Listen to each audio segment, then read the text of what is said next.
Bueno, hola, ¿qué tal? ¿Cómo andan? Soy Mariano. Muy contento de responder las preguntas esas que han enviado. No las miré en detalle, las voy a ir viendo ahora mientras responda. Eh, Así que bueno, espero que anden bien en estos días tan raros que están tocando. Eh, y, y bueno, muy contento de vuelta, digo, de colaborar con Juan Pablo y con algo en lo que pueda serles útil. Bien, vamos con las preguntas. Sobre tu obra, ¿la sentís más relacionada con tu mundo personal o con mensajes? Eh, yo creería que es una especie de punto intermedio entre ambas cosas, ¿no? Por un lado es casi imposible no comunicar algo, eso es como la cosa más inevitable que hay, no comunicar. Cualquier gesto, cualquier cosa que uno haga se convierte en una forma de comunicarse. Uno está acostumbrado a considerar comunicación lo que uno le dice a una persona cuando es literal y demás, pero sin embargo es perfectamente sabido que cualquier gesto o cualquier mirada también cuenta como comunicación y por tanto es una forma de mensaje. Eh, Así que sí, no sé si en algún momento estoy pensando en alguien particularmente que reciba eso, lo cual en términos de mensaje es un poco raro. Eh, pero sí, creo que es inevitable que va hacia algún lugar. Y sí, el mundo personal al mismo tiempo también es algo que no es fácil de evitar, digamos. Yo hago un esfuerzo, creo, para tratar de comprender cuáles son las cosas que realmente me interesan, este, que son más bien cosas amplias. Yo cuando era chico se hablaba mucho y quizás ahora también, o por ahí pasó de moda eso, pero se hablaba mucho de las grandes preguntas, qué sé yo, la vida después de la muerte, los misterios del universo y demás. Y había mucha literatura con respecto a eso y yo consumí mucho de esa literatura de chico y creo que por ahí va un poco la cuestión de lo que me interesa y cuál sería ese mundo personal. Y con respecto a lo que intento generar, quizás sea una reflexión sobre eso, ¿no? Como de tener un poco la mirada y cambiar la perspectiva de las cosas. Eh, y siempre este, con una especie de interés plástico también, por eso trabajo las imágenes y demás. Eh, es complejo, digamos, la pregunta, espero que más o menos esté resuelta con esas cosas, sí. Eh, Bien, más allá de la tecnología analógica o digital, sigue habiendo un componente de intuición, de creatividad intelectual o inspiración que determina la calidad de una obra. ¿Cómo es ese proceso en tu caso? ¿Cuáles son los disparadores de inspiración detrás de la poesía de tus imágenes? Bien. Bueno, la pregunta número dos. Más allá de la tecnología analógica o digital, sigue habiendo un componente de intuición, de creatividad intelectual e inspiración que determina la calidad de una obra. ¿Cómo es ese proceso en tu caso? ¿Y cuáles son los disparadores de inspiración detrás de la poesía de tus imágenes? Bien, una parte sin duda tiene que ver con lo que decía recién, este tema de las grandes preguntas y mucho de lo que había en esta literatura que les digo que quizás haya alguien ahí que conozca, que son las revistas Conozca Más, muy interesantes, Año Cero, no sé, autores como Romagnuc, Loxa Rampa, Serpa, hay como una cosa así de medio que es en serio, medio que es mentira, que creo que da un espacio hacia la poesía, de eso, esa cosa, ese tipo de literatura que implica una especie de convenio con la persona que está leyendo, de creer que es todo cierto, sin embargo, en la estructura y en cómo está argumentado se parece mucho más a una ciencia ficción quizás no de demasiada calidad, toda esa literatura. A mí eso me gusta mucho, como que creo bastante en cierta honestidad de esa clase de género. Eh, y bueno, y esto que habla la consulta con respecto a la tecnología analógica y digital, yo soy docente también hace bastantes años y estoy en proyectos de investigación y demás, así que soy muy consciente de todas las herramientas y cosas que toco.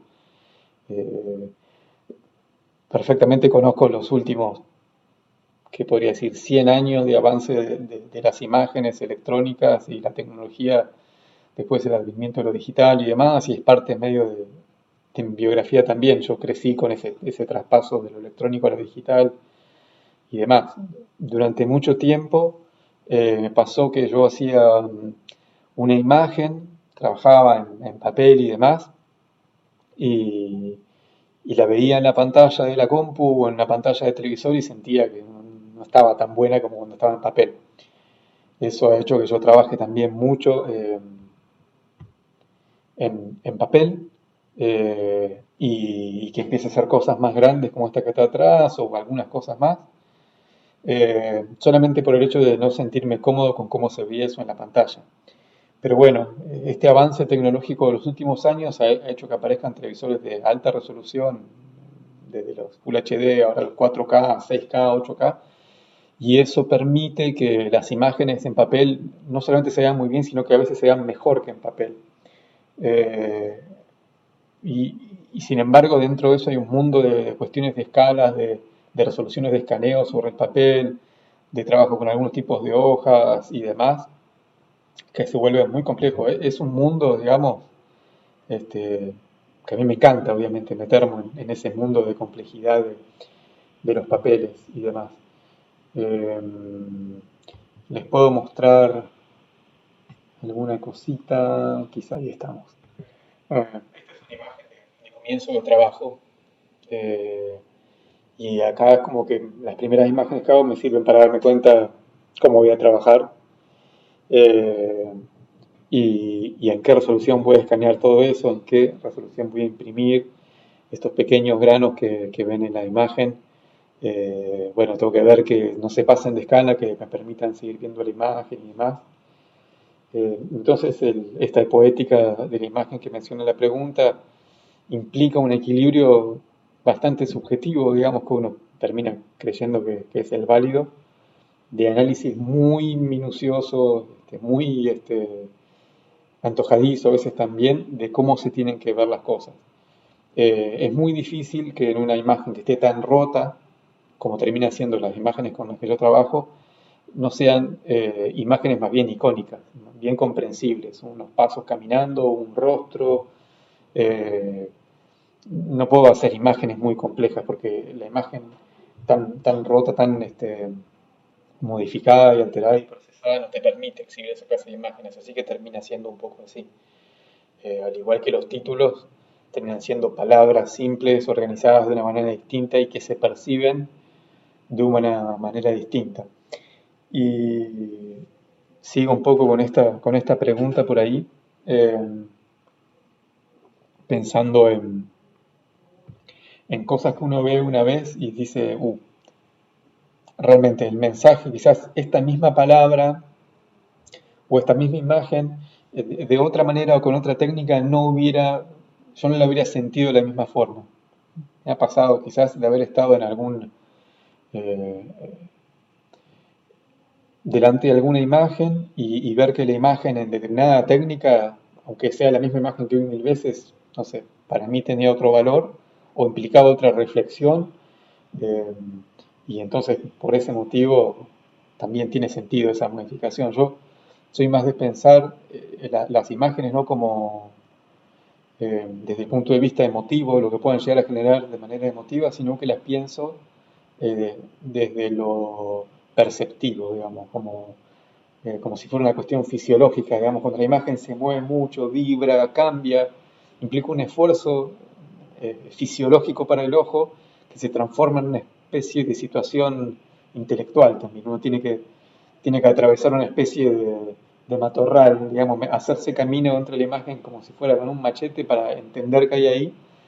Y ese momento para mí implica una cosa cautivante para observar. O sea, ese pequeño esfuerzo que te toma entender qué hay en la imagen, eh, yo lo veo como parte de una estrategia para cautivar a quien esté observando.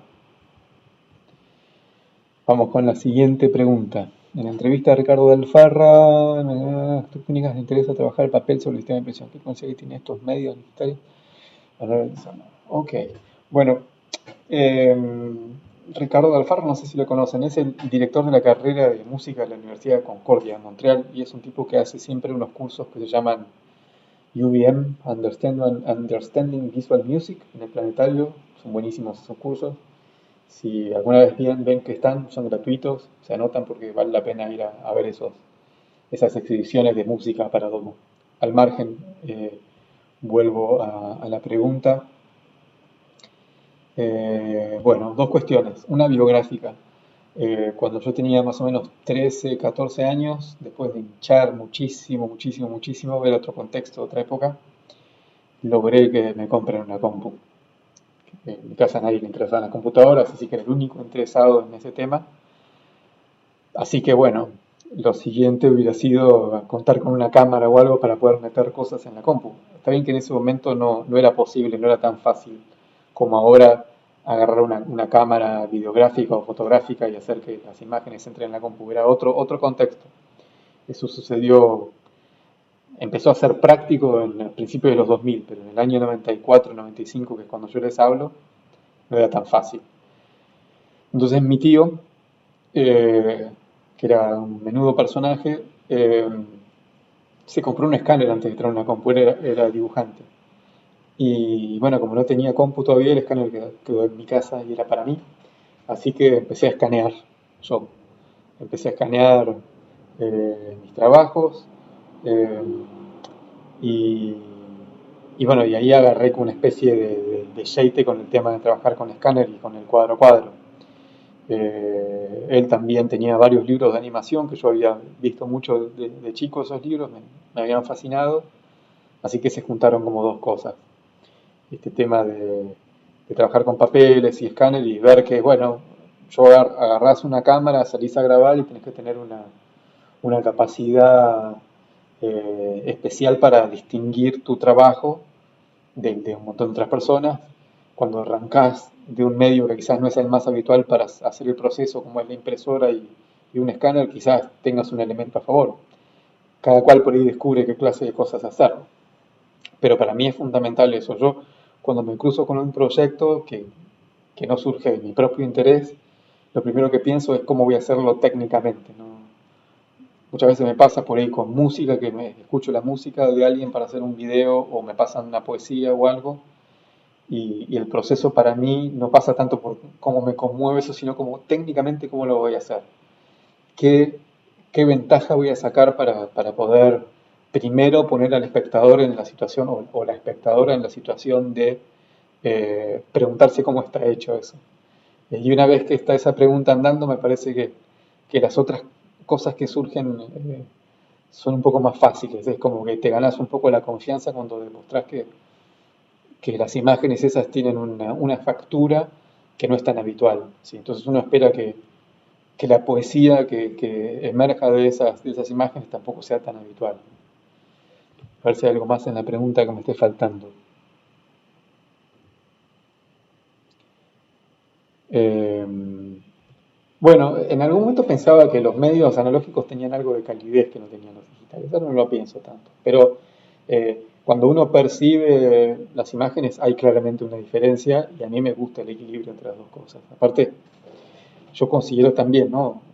Y creo que es así, o sea, una cosa es el mundo analógico, pero hay un inmenso mundo analógico dentro de la electrónica. Después está la electrónica digital, son como tres cosas distintas en realidad. Y uno está muy habituado a que la manera de representar las imágenes o de ver las imágenes es en pantallas, y las pantallas que nos acompañaron mucho tiempo, los televisores de tubo, esos que quizás en la casa de alguien todavía hay alguno, son televisores analógicos, digamos. Son tan analógicos como una impresora. El hecho de que sea papel no cambia mucho el hecho de que ambos sean analógicos.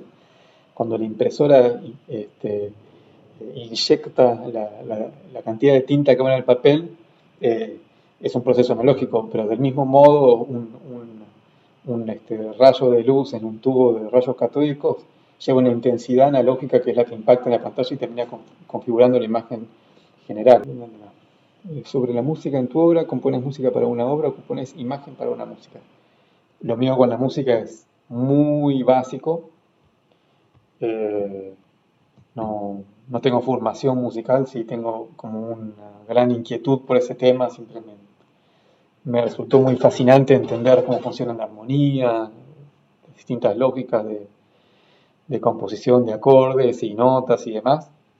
Entonces con eso que sé me entretengo un buen rato, como que a veces tengo ganas de hacer eso y después tengo material disponible para hacer videos, digamos.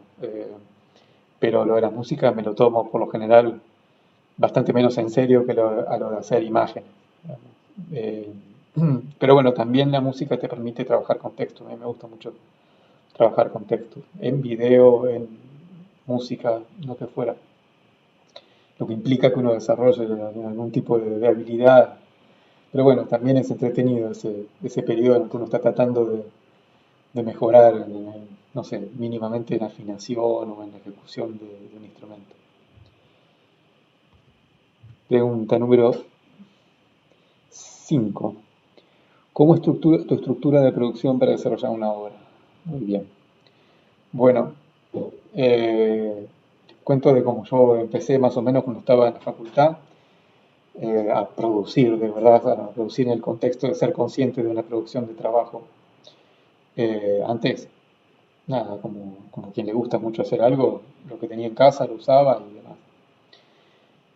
Cuando yo estaba terminando la carrera, bueno, yo nunca tuve cámara, eso es un tema, hasta que me pude comprar una yo más grande, con la ayuda de los viejos. Igual. Eh, entonces, me tuve que valer durante toda la carrera usando el escáner y mis cosas para trabajar haciendo imágenes. Eh, y bueno, entonces, en términos de equipamiento, lo que siempre tuve eran esas tres cosas: escáner, impresora, computadora. Y las imágenes, nada, o una cámara prestada o alguna cosa por ahí que conseguía, y con eso me las arreglaba para generar las imágenes, el input, digamos, de imágenes que necesitaba. Eso termina dándote películas muy baratas, muy, muy económicas. Nunca trabajé yo con altísima resolución en las ediciones y demás, eso es una cosa más posterior. Y entonces en el año en el que yo estaba terminando la carrera, les decía, me pasó una vez que no tenía ni para pintar en casa cosas. Trataba de no conseguir colores, porque como yo no tengo formación para manejar el color, trataba de lo que tenía. Entonces, alguna vez hasta usé, no sé, alguna cosa que tenía en la heladera, algún jugo de una fruta o algo así para pintar. Y así quedó que empecé a usar salsa de soja como siempre, desde, desde el año 2003, ponerle una cosa así, que empecé a usar salsa de soja para pintar, porque me empezó a gustar cómo quedaba, porque me estaba acomodado en el escáner, algunas salsas de soja tienen como una textura y demás, y es siempre tratar de lo que tengo cerca como si eso fuera una especie de designio de lo que corresponde hacer, lo que ya está, seteado. Entonces, bueno, mi corto de último año de la carrera, hice 5 cortometrajes a lo largo del año y salían, no sé, de ahora, qué sé yo, 500 pesos cada uno. Ponele.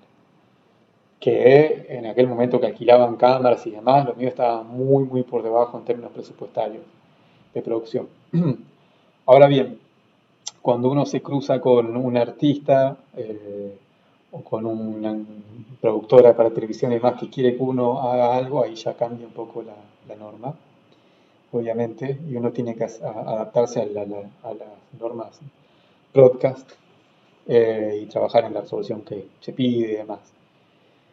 Eh, pero por suerte, no sé por qué motivo, en realidad, bastante misterioso, cuando me llega un encargue, a mí nunca me pasa que me dicen, tenés que hacer esto. De alguna forma queda planteado rápidamente que es, yo me encargo de ver qué sale. Después obviamente hay correcciones y demás. Pero cuando me mandan trabajo, por lo general es para que yo decida qué voy a hacer con eso, lo cual yo considero como una gran cosa.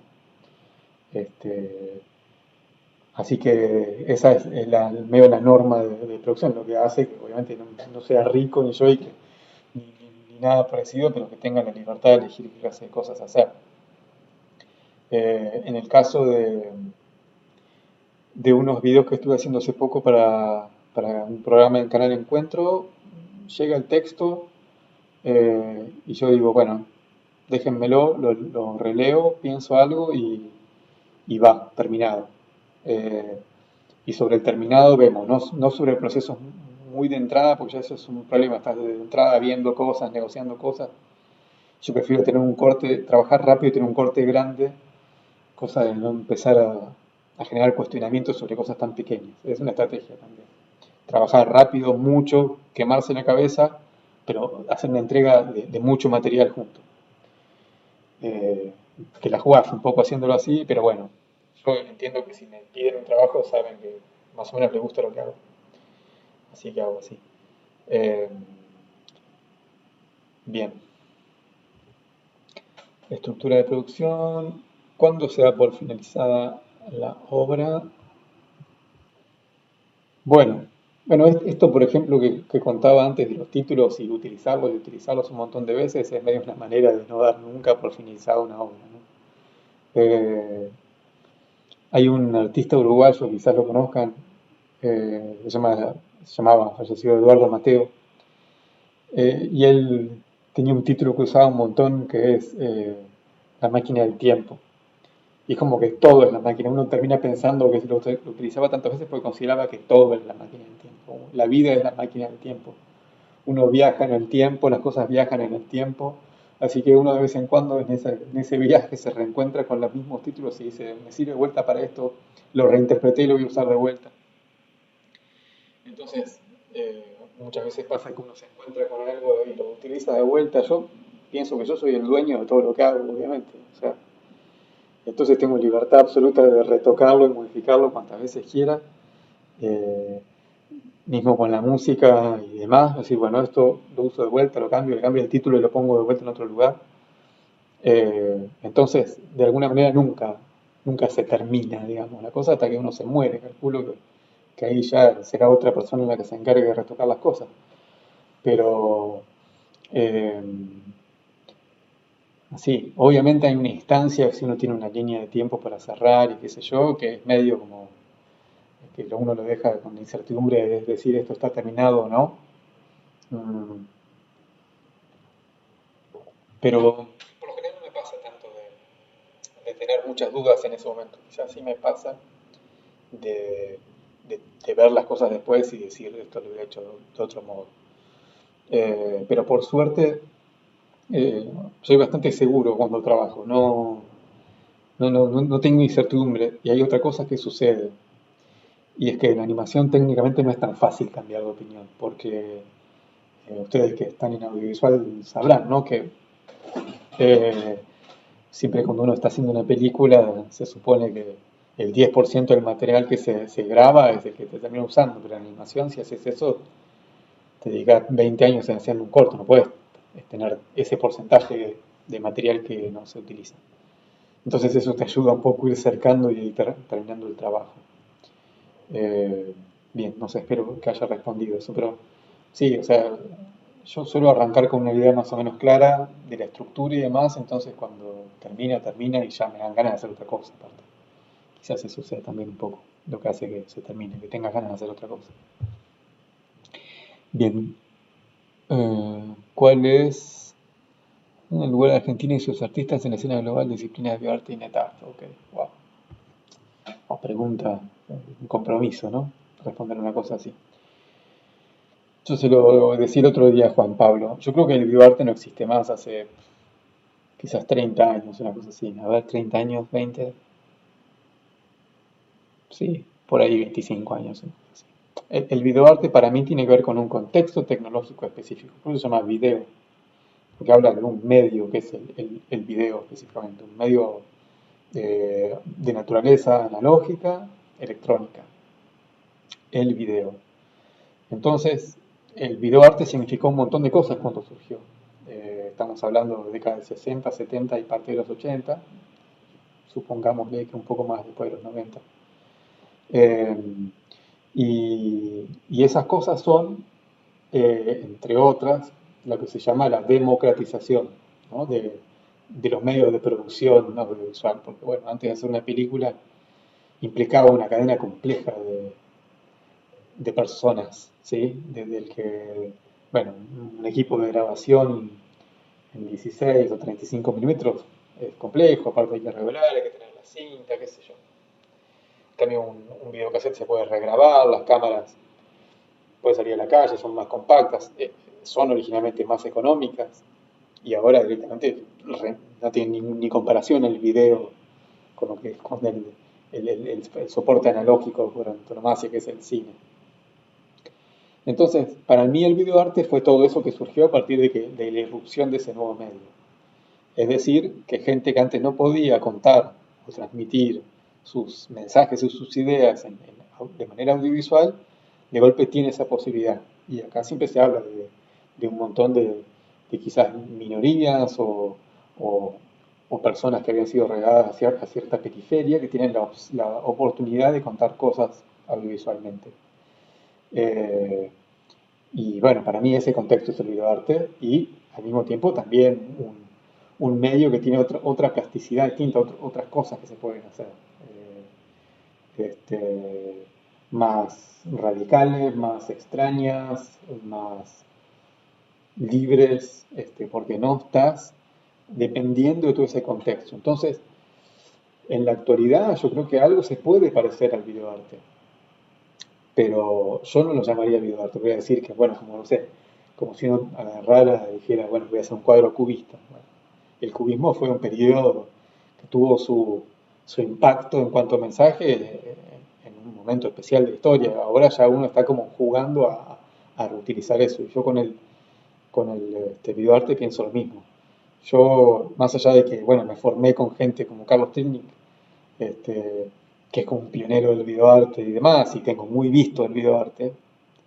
En su momento me consumí una serie española que se llamaba El arte del video, y bueno, he visto, no sé, Gary Hill, Luis Viola, eh, Yoko Ono, que ha hecho también trabajo, muchas cosas que hacía Pina Bausch también tenían cuestión de video, porque el videoarte también permitió la aparición de la videopoesía, la videodanza, eh, son como otros subgéneros dentro del videoarte, ¿no?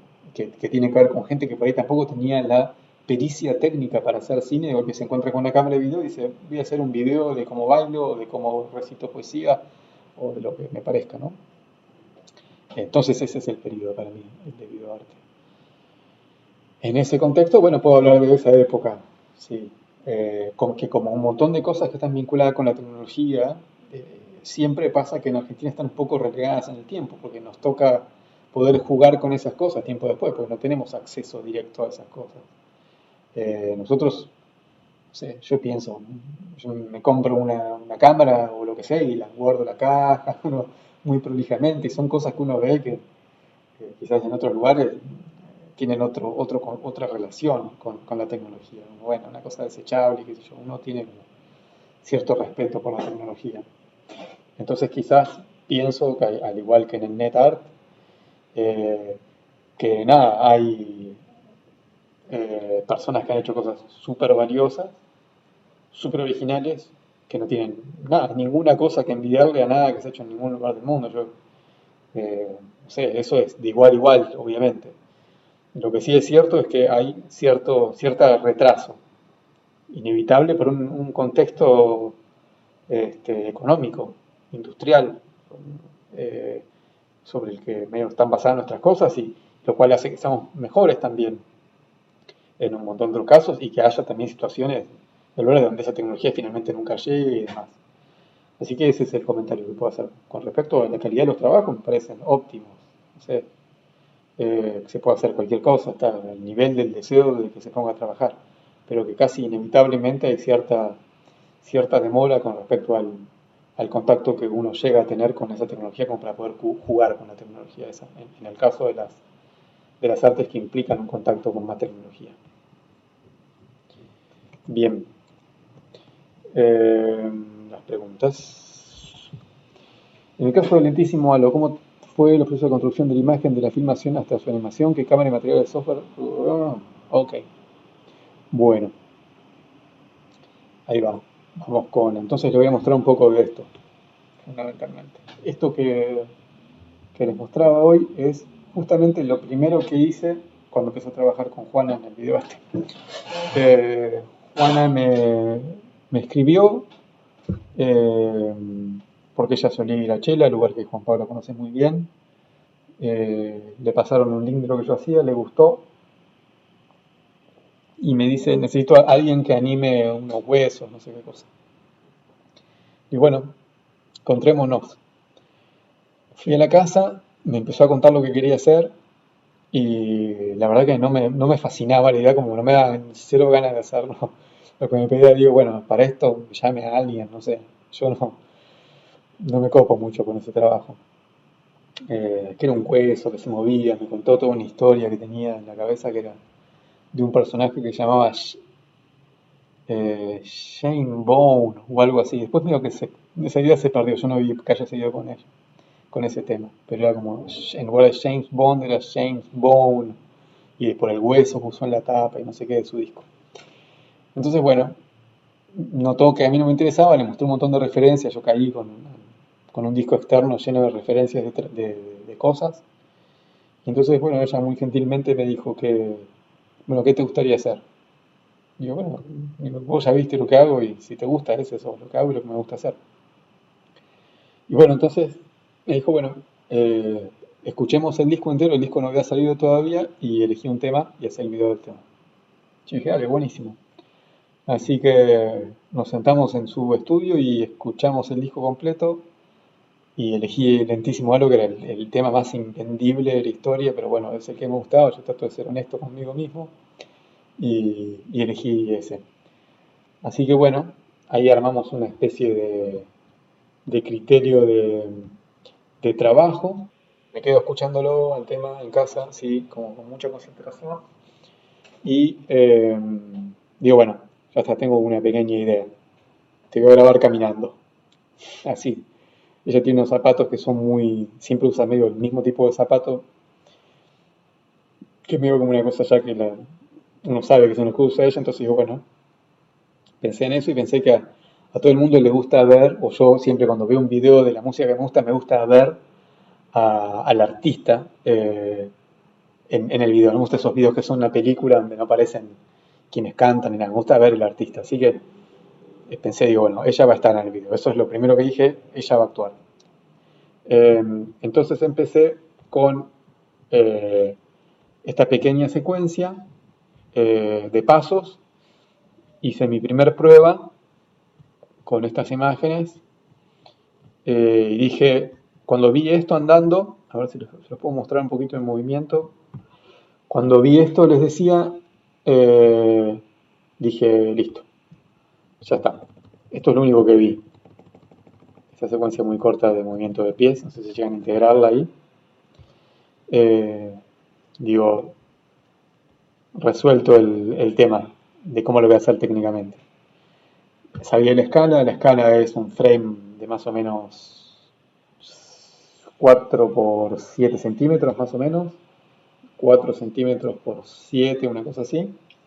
Y lo único que cambié de esto en adelante es que empecé a trabajar en negativo, no en positivo el video. O sea, hice negativo todas las imágenes que capturé. Eh, y acá tienen entonces todo el original de cámara pasado a blanco y negro primero, pero después no solamente fue pasado a blanco y negro, sino que fue pasado a negativo como ven acá. ¿Sí? Esa es la imagen negativo. Si quieren después como ejercicio entretenido en la clase, hagan captura de pantalla de esa imagen y, y vayan a Photoshop y toquen Control I para invertirla y se van a encontrar con cómo quedó la imagen en el video. Parece que puede ser entretenido para ver que realmente la imagen originalmente se ve como un poco abstracta así, pero cuando uno la arma eh, aparece la figura. ¿Sí? Entonces, bueno, empezamos medio como ese juego de armar una oración. No sé si han jugado alguna vez, o si todavía existe ese juego, pero que alguien dice en, y la siguiente persona dice en una casa hay. Entonces así fue creciendo el video. Primero era ella caminando, pensaba en una cosa inquietante. La canción habla de alguien que está por llegar, no sabe quién es. Entonces, como en Tom y Jerry, que está siempre esa mujer que nunca se ve la cara, y digo, bueno, solamente los pies, y que eso genere como una inquietud de querer saber quién es esa, si está llegando, viene lento y demás. El original está grabado, también les voy a mostrar eso, a 240 cuadros por segundo, con una cámara muy económica. A mí me gusta comprar cámaras raras, no compro cámaras con caras y sofisticadas, sino que me gustan las cámaras económicas y raras. Es como mi fetiche. Siempre estoy ahí, bueno, cuando sale una cámara. Este, entonces, en términos prácticos, ¿qué cámara? Es una Shakti. Después te voy a subir una fotito si la ven. Shakti Sanyo. Materiales, Filmina, impresora estándar. Epson en aquel momento era una. Bueno, no sé, yo voy instruyendo impresoras todo el tiempo. Así que aparte usé una acá y después en el medio surgió un viaje y terminé usando una en Alemania para terminar el trabajo, todo un tema. Ahí ya la producción es otra cosa trabajando con un artista así. Hay una productora de por medio, la productora tiene exigencias con respecto a la calidad del material, cómo se entrega y demás. Y esa parte fue más compleja que terminar el video, de hecho. Todos los requerimientos de cómo querían el video y demás. Una compañía de Bélgica es. Y bueno, pero mis medios de producción los mismos de siempre. Filmina para hacer transfer cuadro a cuadro, papel a 470 de gramaje, impresora Epson multifunción, pero el escáner no uso el de la multifunción. Uso multifunción porque viene con el sistema continuo y tener un escáner de más no viene mal, pero yo uso otro escáner, un escáner de Epson que se llama B39, que me encanta. El escáner ese es como que lo recomiendo mucho porque funciona con una alimentación USB, no tiene otra corriente, trabaja rápido. Está bueno el escáner ese. Eh, y a ver si hay algo más sobre la producción que me preguntaba. Software, Premiere After Effects, nada más. Toda la forma en la que se ve la película es papel. Y les voy a mostrar frames. Todos estos son frames que hay que ir. Estos frames se capturan con la cámara. Luego se meten en la compu, se pasan a negativo, se dividen a 12 cuadros por segundo, se imprimen en filmina láser en una impresora a chorro de tinta, que es otro tema. Si imprimís láser en un chorro de tinta, usando una filmina láser, la tinta queda suelta, entonces se puede transferir a papel. Y eso es lo que le da esa textura todo ruidosa, que te cuesta un montón de tiempo, pero bueno, me gusta como queda. Entonces, transfer, eh, y después se pinta con salsa de soja, se humedece el papel previamente con salsa de soja para que quede bien el transfer, y luego se escanea todo a la resolución que quieras, si quieres 2K, 4K. Yo estuve trabajando en 1200 dpi para ese video y después se organiza de vuelta la línea de tiempo con esos fotogramas a 12 cuadros por segundo. Eso sería el proceso creo que completo. Pero bueno, ¿qué hace servir? Nos ha sido un bodrio la explicación. Surgió alguna idea en estos tiempos de cuarentena ahora en casa, posterior para cuando vamos a ver un guitarra libre. Sí, yo si no trabajo me agarro una angustia y me muero, así que estoy trabajando con un amigo, con Gaby Rudd, haciendo algo, una especie de película ahí que no sabemos qué va a hacer, retocando cosas de él. También con otra persona que se llama Guido Corallo, que conocí hace poco, que él trabaja con inteligencia artificial, que es otro tema que me está interesando mucho. Eh, no sabía que iba a pasar algo de la cuarentena, así que me puse en febrero, antes de que arranquen las clases, a hacer un disco. Y de golpe ahora tengo la cuarentena y ya no tengo más ganas ni ideas para tocar música, así que si no estaría haciendo eso, creo. Pero bueno, estoy usando el tiempo para estudiar mucho, este, y trabajar también. Pequeñas cositas que se me ocurren, las pongo en práctica aunque no sepan que van a terminar. No soy bueno para el largo aliento. Trato de hacer algo como para que me dure 2 o 3 días o el interés me dure ese mismo día y ya está. O si no con alguien en conjunto.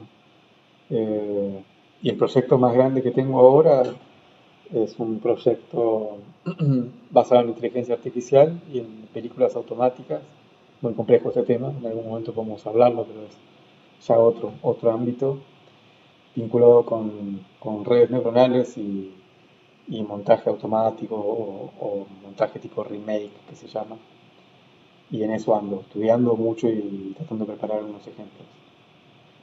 Así que bueno, espero que les haya sido útil esto, que no se hayan aburrido, como me imagino que quizás sucedió. Y ahora le pego unos retoques al video para que tengan las imágenes de las que le hablo mejor ilustradas de las que estoy haciendo durante la charla.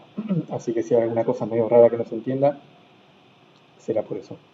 Y bueno, de vuelta, gracias por las preguntas y espero haber sido útil.